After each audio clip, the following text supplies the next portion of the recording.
सबैजनालाई नमस्ते। म चाहिँ पर्मिसा इतङ्गा अर्घा खाँचीदेखि तपाईँको माझमा फेरि पनि उपस्थित भएको छु छोटो मिठो मिनी ब्लग लिएर।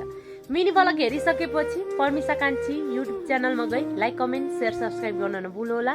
आजको कुराकानी थोरै हुनेछन्, कृपया भिडियोलाई अन्तिमसम्म हेरी साथ दिनुहोला। आजको यो भिडियो विशेष गरी मेरा कुरा काट्ने झ्याम्पुतालीहरूका लागि चाहिँ सानो भिडियो लिएर आएको छु हैन। सुन झ्याम्पुतालीहरू, तिमीहरूको लाइफलाई चाहिँ मैले रिल बनिदिएको छैन भने मेरो लाइफलाई पनि रिल बनिदिने कोसिस नगर है जाठी हैन। मेरो कुरा काट्ने सट्टामा हैन एउटा राम्रो काम गरेर बस्के, डिगालाई अलि सुसार गर जाठी हैन, घरको काम गर हैन। यो सामाजिक सञ्जाल हो, दुईतर्फी कुरा गर्न पाइन्छ भन्दैमा राम्रो भिडियोमा आएर जेपिटी भनिदिने, हामीले गर्दा भाइरल भयो हो यताउति हेनदेन भनिदिने, तँ जाठीले गर्दा भाइरल भयो म तँ आएर मेरो सट्टामा तँ नाचिदिन्छस् जाठी र हैन। हामीले यति मेहनत गर्छौँ हैन, यति घाँस काटेर है घरको काम सबै भ्याएर चाहिँ हामीले भिडियो बनाउँछौँ हैन। तँ जस्तो दुनियाँभरका कुरा काट्ने हामी चाहिँ होइन ल हैन।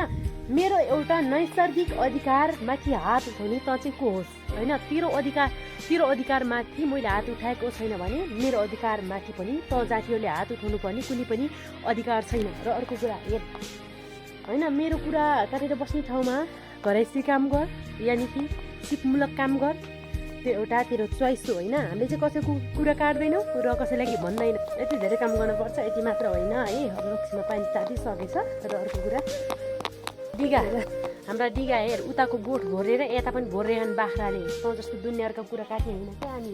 मेरो लाइफलाई रिल बनिदिने तँ जाठीहरू पुग्दैमा कुकुर पुग्दैमा हामीलाई केही पनि फरक पर्दैन।